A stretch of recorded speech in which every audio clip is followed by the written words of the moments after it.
विश्वविद्यालय के सभी पुरातन छात्र, अन्य विशिष्ट महानुभाव, विश्वविद्यालय के हमारे सभी यहां के शिक्षकगण और प्यारे बच्चों, मैं सबसे पहले भातखंडे संस्कृति विश्वविद्यालय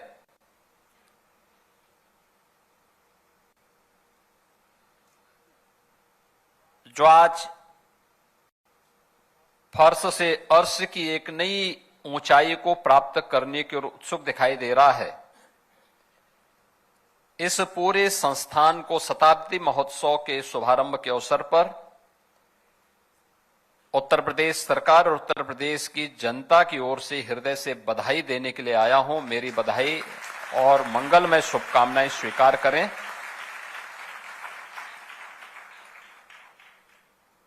यह शताब्दी महोत्सव का शुभारंभ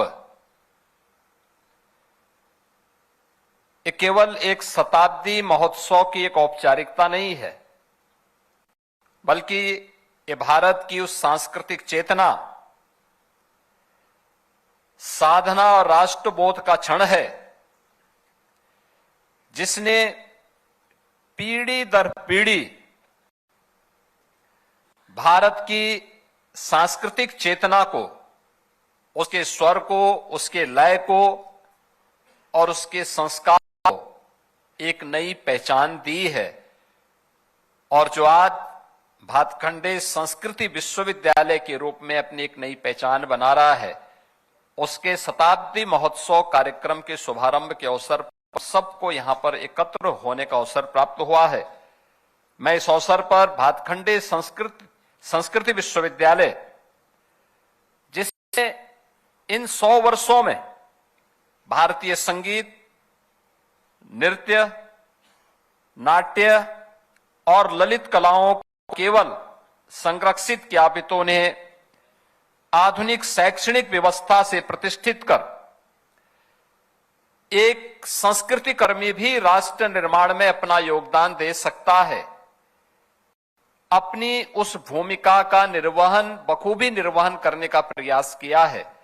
इसके लिए मैं भातखंडे संस्कृत विश्वविद्यालय से जुड़े उन सभी महानुभावों के प्रति कृतज्ञता ज्ञापित करते हुए, उनके प्रति जिन्होंने इस संस्थान को आगे बढ़ाया था, उनके प्रति इस अवसर पर उनका विनम्र स्मरण करते हुए उनको श्रद्धांजलि भी अर्पित करता हूं। हम जब संस्कृति शब्द कहते हैं, राष्ट्र की आत्मा संस्कृति में होती है। जैसे कोई मनुष्य है, आत्मा जब उस शरीर से अपना संबंध तोड़ देती है तो शरीर निस्तेज हो जाता है, मृत हो जाता है। ऐसे ही राष्ट्र के जीवन में भी होता है। अगर उसकी संस्कृति उससे अलग कर दिया जाए तो राष्ट्र निस्तेज हो जाता है, खंडर हो जाता है, अपनी पहचान को खो देता है। लेकिन भारत की कला ने, भारत की स्वर ने, भारत की इस लय ने अपनी इस पहचान को सम और विषम परिस्थितियों का सामना करते हुए जो निरंतरता दी, उन संस्कारों की बदौलत है कि भारत की हमारी संस्कृति अपने आप को दुनिया में सनातन संस्कृति के रूप में स्थापित करने और उसको प्रभावी ढंग से उसकी विभिन्न विधाओं के माध्यम से आगे बढ़ाने में सफल हुई है। और आज हमें भातखंडे संस्कृति विश्वविद्यालय के शताब्दी महोत्सव कार्यक्रम के साथ जुड़ने का अवसर प्राप्त हो रहा है। यह अवसर हमारे लिए बहुत महत्वपूर्ण है, क्योंकि 1940 में गुरुदेव रविंद्रनाथ टैगोर ने अपना जो पत्र जारी किया था, उन्होंने उस समय इस संस्थान को उन्होंने विश्वविद्यालय के रूप में संबोधित किया। लेकिन 1940 के बाद 1947 में भारत आजाद होता है। 1950 में भारत का संविधान लागू होता है। 1947 से लेकर के लगातार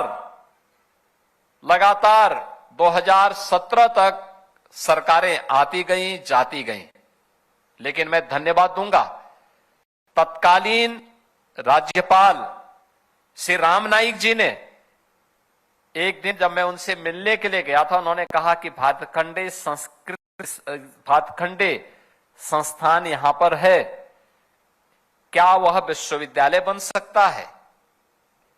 तो मैंने कहा कि जरूर इसमें प्रयास होना चाहिए और हम प्रयास करेंगे, हमारे पास प्रस्ताव आ जाता तो।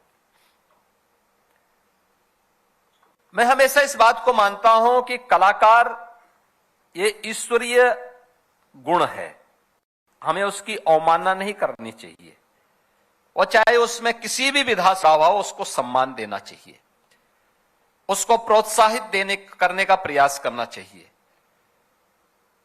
और वह मेरे लिए क्षण था, प्रस्ताव आने में देर हुआ, मैं विभाग के पीछे आ रहा, भैया आप कुछ करिए, आगे बढ़िए, लेकिन मुझे प्रसन्नता है कि गुरुदेव रविंद्रनाथ टैगोर ने जो कल्पना की थी कि विष्णु नारायण भातखंडे जी की, पंडित विष्णु नारायण भातखंडे जी की भावनाओं के अनुरूप विश्वविद्यालय के प्रस्ताव हम आगे बढ़ा सकें,